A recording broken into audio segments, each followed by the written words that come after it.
Mobility TV vous propose une petite séquence marketing avec le nouvel outil que nous proposent nos amis de 3A Data, à savoir la première segmentation du marché auto des particuliers. On va rentrer dans le détail après avoir fait les présentations. Julien Billon, bonjour. Vous êtes le directeur général de cette référence de la data en France pour l'automobile. 3A Data, véritable mémoire de l'automobile française, je le dis à chaque fois parce que c'est vrai, plus de 60 années d'expérience. Bernard Desbouvry, bonjour. Vous êtes consultant, ex-directeur général d'Autosur, plus de 10 ans chez Sonoto, qui était à l'époque l'importateur de Porsche et de Mitsubishi en France. Yves Pasquier-Desvignes, bonjour. Bonjour. Président de Volvo Car France. Et puis, Fabrice Mollier, bonjour. Bonjour. Merci d'être avec nous. Vous êtes directeur général adjoint marketing, stratégie et opération chez Canal+ Régie. Vous avez passé quelques années à TF1, on ne dira pas combien. En tout cas, la data, vous connaissez. Hein. C'est le moins qu'on puisse dire. Alors, la parole à Julien Billon. En quoi est-ce que vous innovez avec cette première segmentation du marché auto des particuliers? On rappelle que les particuliers, c'est 83% du neuf et 97% du VO. Alors, c'est pas ça du tout, mais bien tenté. Non, les particuliers, on a terminé l'année 2019 sur le marché français. Je parlais de la part du neuf et du VO. Ah, oui, c'est 97% sur le VO, mais voilà. Ce n'est plus que moins de 45% sur le VN. Effondrement.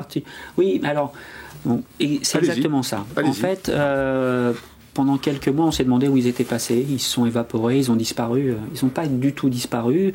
Tout le monde comprend dans le marché, en fait, qu'ils se sont déplacés. En fait, le client particulier passe sur de l'occasion, un peu poussé par les marques et les stratégies d'alimentation du marché aussi, il faut le dire. Mais pour autant, ces clients sont toujours là, ils ont juste un peu changé d'endroit. Et du coup, ce qu'on a fait modestement chez 3A Data, c'est qu'on a pris exactement la même information, mais on a juste mis un peu de perspective, on a changé un petit peu d'angle de vue sur les particuliers, ce qui nous a permis de comprendre en fait que ils étaient toujours là d'une part, ce qui était rassurant en fait pour les acteurs du secteur, mais qu'ils étaient sur l'occasion de plus en plus, y compris avec les formules de financement qu'on a l'habitude de voir sur le neuf, donc les formules locatives.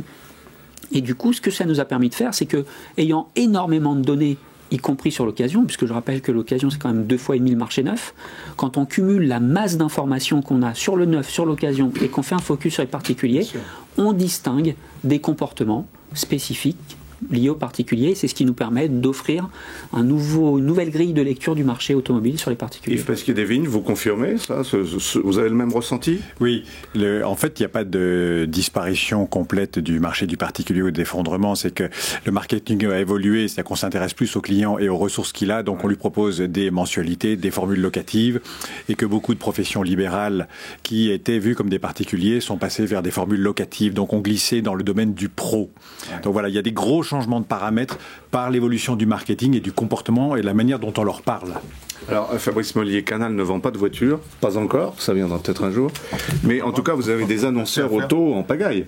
Alors effectivement, nous à la régie, on vend aujourd'hui 36 marques médias, qu'elles soient télé, digital ou cinéma, et l'automobile est un des plus gros secteurs, alors en plus particulièrement chez Canal+, qui a un positionnement toujours un peu mixte, et CSP+, qui attire en général pas mal les marques auto. Mais aujourd'hui, on est sur un mouvement de marché très important, justement, avec la data. Qu'est-ce que vous constatez, vous? Aujourd'hui, on constate que la télévision est toujours très efficace, mais qu'on a du mal à le prouver. Pourquoi? Parce que en fait, d'abord, on a des concurrents digitaux qui, eux, alimentent un peu un fantasme d'avoir un tracking complet d'un taux de clic, d'un panier, etc. Et puis aussi une volonté des constructeurs de prouver toutes les actions marketing qu'ils font. Le vieux temps je fais du branding avec la télé pour construire ma marque est un peu obsolète. Aujourd'hui, ils ont besoin de prouver l'efficacité de ce qu'ils font. Donc en fait, on essaye de construire chez Canal une sorte de pierre de Rosette, où aujourd'hui il y a un langage télé qui n'est pas toujours compris par les clients, qui a un jargon, et puis un langage auto qu'on avait du mal à intégrer dans un plan télé, et c'est ce qu'on essaye de faire. Bernard Desbouvry, comment est-ce que vous regardez cette évolution là? Parce que ça va vite. Hein. Oui, effectivement, ça va vite, et ce qui est intéressant de voir, c'est, je dirais, le parcours client. Hein. C'est ça qui me paraît de plus en plus important. C'est-à-dire que dans l'automobile, très longtemps, on a regardé le parcours du véhicule, Et je pense que maintenant, il faut regarder le parcours client qui peut être intramarque, qui peut être de VN à VO, de VO à VN, etc. Et je pense que là, la data, parce que c'est quelque chose de très complexe, hein, le parcours, il peut y avoir plusieurs véhicules dans un foyer, vous le savez bien, et quand on cumule tout ça, c'est là où la data prend toute son importance. Vous savez combien j'ai de véhicules, moi, dans ma famille? Vous le savez? Si vous me donnez l'autorisation d'exploiter vos données personnelles, oui. Ouais. Et comment je vous la donne, l'autorisation, ou comment je vous la refuse? Au moment, en fait, de la création de l'information, donc la dématérialisation, il y a du consentement. Ouais. C'est la loi. Il faut être attentif. Il faut la respecter. Ouais. Ouais. Pour vos clients, ça pose un problème, cette RGPD? Alors justement, non, c'est pour nous une sauvegarde très importante quand on va croiser des données, puisqu'effectivement on va utiliser des données des abonnés Canal, toujours anonymisées. Il est bien sûr hors de question que un client ait accès à ces données et évidemment de la même manière vos données personnelles sur la carte grise, 3A Data ne nous les transmettra pas. Oui, je suis abonné à Canal, mais vous ne savez pas si je suis abonné à Netflix. Non, je ne le sais pas, sauf si vous avez pris un double abonnement, puisque maintenant nous vendons Netflix, et ça marche très bien d'ailleurs. Voilà. Yves Pasquier-Devine, le constructeur qu'est Volvo, qui annonce à peu près partout, qui montre ses voitures à peu près partout, est-ce qu'il est amené à changer son rapport par rapport à ce que vient d'expliquer Julien Billon, au client, son rapport au client? En fait, c'est intéressant parce qu'on a besoin des deux informations de ces deux messieurs, parce qu'on dispose de la data sur l'automobile, mais elle risque de s'appauvrir parce qu'on a les fameuses opt-in ou opt-out, c'est-à-dire qu'est-ce que... Vous dites elle s'appauvrit même. Il y a un risque parce que les clients maintenant refusent de donner leurs informations. Donc on a intérêt, nous, dans notre marketing, à apporter de la valeur à l'offre que l'on va faire. Et le plus la télévision sera segmentée ou adressée, le plus nous allons pouvoir cibler et apporter une valeur à des tranches horaires sur un marché où c'est intéressant parce qu'en France, la télévision joue un rôle fondamental et je crois que ça capte encore dans la consommation. Dans la consommation de l'automobile, parce que dans le tunnel d'achat, la télévision a le meilleur score de transformation entre l'acquisition, à de la configuration, à de la création de contacts et de leads et la transformation en commerce. Donc le plus cette convergence des données, connaissance du client et de l'adressage en fonction de ce qu'ils vont pouvoir nous donner quand ils sont opérateurs de box avec de l'information, le plus on va devenir intelligent à créer de la valeur pour rentrer là-dedans. C'est vous. Des data, vous en avez des millions et des millions. Oui, absolument. Parce que, on passe par le décodeur de toute façon. Alors, effectivement, on est exactement dans ce schéma-là. La télévision. Alors aujourd'hui, on peut déjà faire ce qu'on appelle de l'advanced TV, c'est-à-dire utiliser d'autres sources de données que le ciblage socio-démo pour aller chercher, alors je dis l'endroit, mais c'est le moment où on va trouver les meilleures cibles pour adresser les publicités des clients. Aujourd'hui, par exemple, un constructeur automobile va travailler en télévision sur des 25-49 ans. Oui. Donc il va optimiser ce qu'on appelle un plan média, chercher les meilleurs emplacements où trouver les 25-49 ans, qui est la cible un peu communément admise comme étant la cible de recrutement en automobile. Sûrement contestable, mais enfin aujourd'hui c'est la monnaie d'échange. Ouais. Si demain on peut pour chaque constructeur aller chercher, d'ailleurs en fonction de sa logique marketing, puisque ce qui correspond à un lancement de véhicule ne sera pas le même que sur des journées portes ouvertes, etc., on va aller fabriquer une cible et on va aller chercher où se trouvent les téléspectateurs les plus enclins, les plus affines pour identifier les clients potentiels. Et ce qui est très fort avec la data, c'est on va collecter ces logs, évidemment de manière toujours anonyme, c'est très important, vous parlez du RGPD, c'est fondamental dans tout ce qu'on fait, et on va pouvoir regarder les exposés contre les non exposés à une campagne et fournir le ROI de la vague ou de la campagne à notre client. Alors vous me rappeliez d'ailleurs avant l'émission que la RGPD c'est la France et puis l'Europe aussi, mais pas du tout les États-Unis. Oui, alors aux États-Unis, l'Advanced TV, la télé segmentée existe depuis quelques années. C'est les opérateurs qui la pratiquent directement, souvent sans les chaînes, avec des accords où ils prennent une partie du temps média des chaînes. Là-bas, c'est un peu la jungle, c'est-à-dire qu'on peut connaître vos revenus, on peut cibler ethnique, on peut cibler même vos prescriptions médicales, ça fait presque un peu peur. En France et en Europe, en fait, avec le RGPD, on n'a pas ça. Et les États-Unis sont en train de migrer. On pense toujours qu'on va avoir...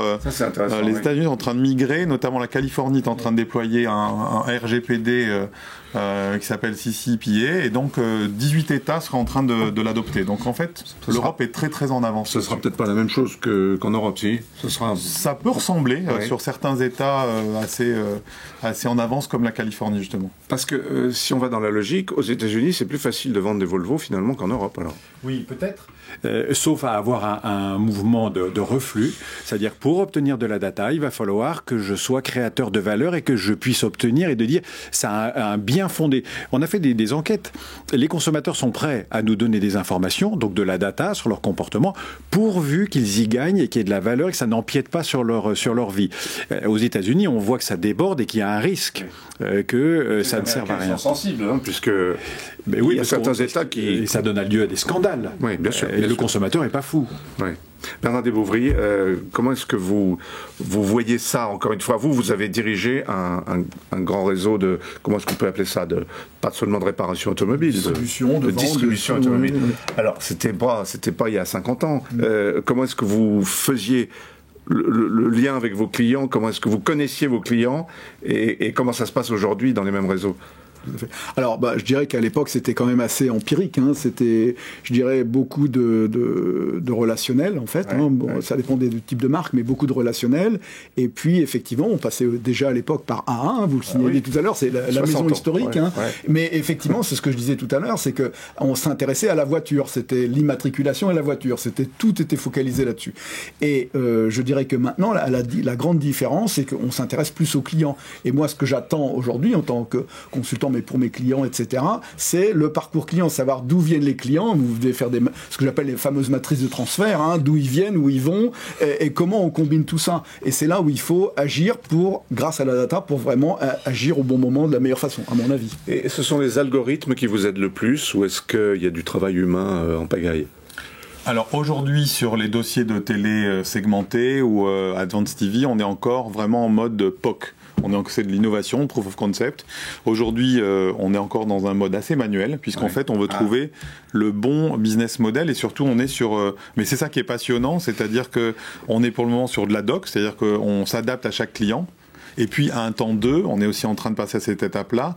On va passer, on en parlait avec Julien, à des process de ce qu'on appelle data visualisation, c'est-à-dire que le client pourra lui-même fabriquer sa cible en disant je réduis, je regarde, etc. Il faut qu'elle ait une taille minimum, puisqu'en télévision, il faut quand même qu'on touche un certain public pour que la publicité soit quand même efficace, et on pourra justement avoir une démarche semi-automatisée de la télévision. Alors, je vais quand même... on va faire un petit jeu avec Yves Pasquier-Desvignes et Julien Billon. Julien Billon, enfin 3A Data, a listé 10 clusters, c'est-à-dire 10 groupes bien déterminés de consommateurs particuliers d'automobile. Je vais le dire en français, parce qu'alors vous, la francophonie, c'est vraiment pas votre truc. C'est la remarque qu'on me faisait tout à l'heure. Oui, faut arrêter de parler Google. C'est terrible. Oui, c'est ça. Primary needs, long budget. Enfin bon, bref. Alors, il y en a 10 des clusters, 10 groupes donc. Alors, celui qui a des besoins primaires, vous de mémoire, Julien, allez-y. Celui qui a des besoins primaires, c'est un besoin de déplacement. Voilà, point simplement. B. En fait, non mais... Allez, c'est très intéressant. De lister les segments, mais la remarque de Bernard est extrêmement intéressante. Juste je vais décrire les clusters, mais c'est de la cuisine. Mais ce qui est intéressant, c'est effectivement connaissance client. Qui il est, ce client? Quel est son parcours?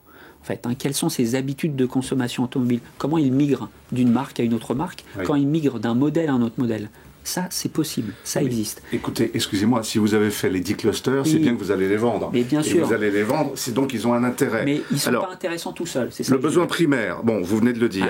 Alors, ensuite, après, il y a le petit budget. Bon, on comprend ce que ça veut dire. Très bien. Après, il y a celui qui s'établit, c'est un autre groupe. Exactement, c'est les familles. Voilà. Après, il y a le conservateur. Exactement. Celui qui va conserver, qui va garder sa voiture un certain temps et qui va surtout consommer toujours la même typologie de véhicules. Autre cluster, la classe moyenne, la middle class. Bon. En général, c'est ceux qu'on ne sait pas trop classer. Voilà. Voilà, je voulais en venir à ça. Est-ce que ça vous intéresse, Monsieur le Président de Volvo France? C'est toujours mieux que d'avoir une sulfateuse ou un marteau pour écraser la mouche. Donc on peut choisir à l'intérieur de ça ces catégories. Et peut-être que la question est plus intéressante pour un gros constructeur qui doit vendre 400 000 voitures par an que nous 20 000, ou j'ai peut-être toutes les catégories, et si je les subdivise sur ma particulier avec 6000 clients... Oui, parce que 20 000 voitures vendues chaque année en France, Volvo... Oui. Mais 6 000 au particulier. C'est à peu près ça. Donc, oui, on peut rentrer dans la segmentation, mais je ne vais aller sans doute chercher que 4 catégories dans les siennes, parce que dans les 10, je vais atomiser, je ne vais pas m'y retrouver. Donc ça a un vrai intérêt, parce que mes budgets, je peux les optimiser, mais encore faut-il que je sache quelle est ma proposition de valeur, mon vrai marketing, pour correspondre à ce type de niche de clients. Bernard Desbouvry, j'ironise là sur les clusters, mais ça vous semble extrêmement concret et intéressant pour l'industriel? Je pense que c'est très intéressant. Après, il faut les enrichir, effectivement, c'est-à-dire donner des exemples, dire ce type de cluster, voilà, quel type de marque, quel type de produit, comment il évolue. Il y a l'opportuniste, il y a l'hédoniste, il y a le loueur. Oui. On peut être les trois d'ailleurs. Hein. Alors nous, on les met dans une catégorie dominante, parce que si on commence à les mélanger, on ne peut plus activer la donnée. Par définition. Alors on les met dans des cases. C'est pas arbitraire, c'est statistiquement observé. Alors, mais l'activation de la donnée, c'est le point clé, parce que c'est très bien de faire une segmentation, de changer de perspective et puis de donner de l'information. Mais derrière, pour activer cette donnée-là, il faut qu'elle parle, il faut que ça ait du sens. Et ce sens-là, il est donné par les parcours. Et il est aussi donné par le moment où il faut activer cette donnée-là. Oui. Et donc, c'est une combinaison de 3 facteurs. À qui je m'adresse ? Oui. Qui est-il vraiment au-delà de la catégorie dans laquelle je le mets ? Si c'est un client qui a l'habitude de consommer du Volvo, est-ce qu'il fait partie d'un groupe qui reste chez Volvo ou qui migre vers une autre marque ? C'est tout à fait possible. Et surtout, est-ce que c'est quelqu'un que je détecte dans un moment de vie dans 3 à 6 mois ? Et c'est la combinaison des 3 qui est intéressante. Est-ce que vous savez pourquoi un abonné quitte Canal ? Alors oui, c'est pas moi personnellement. S'il vous répond évidemment, s'il répond à l'enquête. En fait, on parlait de 60 ans pour 3A Data. Canal a aujourd'hui 35 ans, et ça fait en fait 35 ans qu'on fait de la data avant que ça s'appelle data, du CRM en fait. Dès qu'il y a eu des décodeurs en fait. Et absolument depuis le début, et c'est évidemment utilisé au quotidien pour essayer d'anticiper la fragilité de certains clients, ce qu'on appelle le churn, quand un client va résilier, mais aussi pour regarder la validité des actions marketing. Et ce qu'on propose à nos clients, Canal se l'applique à lui-même, et on va regarder l'effet des campagnes sur le recrutement et effectivement aussi la fragilité. Et ce qui va déclencher, par exemple, un cadeau si on sent que le client est fragile, de nouvelles offres. Et vous le savez de manière beaucoup plus fine aujourd'hui quand même. Oui. Par rapport à même il y a 5 ans. Ah oui, aujourd'hui, en fait, on fait converger l'ensemble de ces données avec une DMP, donc Data Management Platform, comme toutes les entreprises, ce qui nous permet d'anticiper au maximum ça et de prévoir un peu. C'est ce qui a fait, on parlait de Netflix ou encore Disney+, et ceci ce qui nous permet de construire l'avenir. Oui. Au passage, puisque vous citez Disney+, et tous ces nouveaux mastodontes qui arrivent sur votre marché, ils ont les mêmes outils que vous en France. Ils vont avoir les mêmes outils que vous. Ils peuvent pas. Enfin, il y a des méthodes chez Disney, je suppose. Il y a des process, etc. Bon, de ce que vous savez, hein, parce que c'est votre concurrent. Alors, on parle d'auto, mais en fait, Disney a une particularité, c'est qu'en fait, Disney, avant Disney+, ne connaît pas les consommateurs. Ah bon ? Disney, quelqu'un qui est le plus grand fabricant d'entertainment au monde, 8 places sur le box-office mondial dans le top 10, mais il ne sait pas qui va au cinéma voir Reine des Neiges, il ne sait pas. Qu'il s'en fout. Non, parce que c'est pas lui qui vend le produit. Lui, donc en fait, aujourd'hui, Disney+ est une manière aussi pour Disney de connaître le consommateur. Yves Pasquier-Devine, vous diriez que vous connaissez mieux vos clients aujourd'hui qu'il y a 5 ans, je dis pas il y a 20 ans. Hein. J'ai un immense problème, c'est que je crois à les connaître, mais quand on parle de churn ou de changement, c'est que les usages de ces nouveaux clients, parce qu'on parle d'usage maintenant moins que de propriété ou de location, les zappeurs dans leur domaine respectif, je les maîtrise pas bien, j'ai besoin de les connaître, et on en parlait tout à l'heure, une grève massive pendant 1 mois et demi sur une ville peut vous modifier radicalement sur le long terme certains comportements de citoyens. À la voiture, par exemple. Voilà. Et je me dis, finalement, j'ai découvert qu'il existait d'autres solutions dans la voiture, de partage, de convivialité, et ces usages via ces algorithmes qui vont nous aider à comprendre de nouveaux comportements, sont une donnée fondamentale pour nous, parce qu'il va falloir qu'on continue à vendre des voitures, mais de façon radicalement différente dans les 10 années qui viennent. Mais puisque vous en parlez, est-ce qu'on a reporté des achats de Volvo au mois de décembre? Est-ce qu'on a renoncé à des achats de Volvo? Non, parce que on est sur un très gros segment qui est le véhicule d'entreprise, qui obéit à des mécanismes de renouvellement, donc ça décale d'un mois. Mais les particuliers, parce que... Ils sont à Paris, mais ils sont beaucoup en province, et la province n'a pas du tout été impactée par ce phénomène. Donc nous, zéro impact. Oui. Bernard Desbouvry, vous pensez qu'on va aller jusqu'où en matière de connaissance du client, finalement? L'objectif ultime, c'est le one-to-one, c'est-à-dire de connaître individuellement chacun de ses clients. Bon, alors c'est très difficile, c'est peut-être possible pour quand on vend 20 000 voitures, mais c'est sûr que quand on en vend des centaines de mille, c'est impossible. Mais je pense qu'avec la data, il y a moyen d'y arriver. Et je pense que, justement, il n'y a pas que la communication. Bien sûr, la communication, la publicité, c'est très important. Mais après, il y a, je dirais, ce qu'on appelle la promotion, entre guillemets, ou la relation avec le client, pour savoir effectivement quel va être son changement, ou anticiper son changement de comportement, ou induire son changement de comportement en faisant un marketing ciblé one-to-one.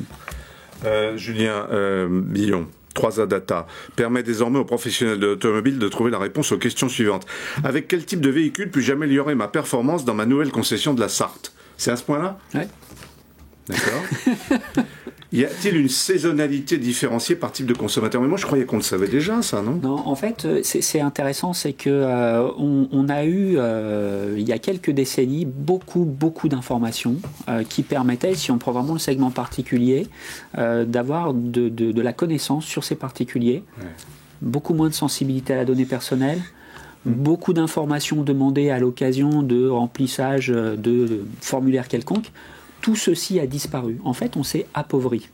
Donc, et on s'est appauvri, en fait, pas par une sensibilité accrue au départ sur la donnée personnelle. On s'est appauvri parce qu'en fait, on a mis en place des systèmes de collecte d'informations qui étaient moins complets. Mais moins complets parce qu'on a été feignant, que ça coûtait moins cher. Et au final, maintenant, on a une sensibilité, mais c'est une tendance sociétale différente en fait de la technologie sur je suis sensible à l'usage qu'on fait de mes données, au fait que je souhaite être sollicité ou pas. Mais au total, il faut réinventer en fait des moyens pour reproduire de la connaissance qu'on avait par le passé. Allez, pour conclure, votre métier il est plus difficile qu'il y a 10 ans. Il est en train de changer radicalement, en tout cas dans l'automobile.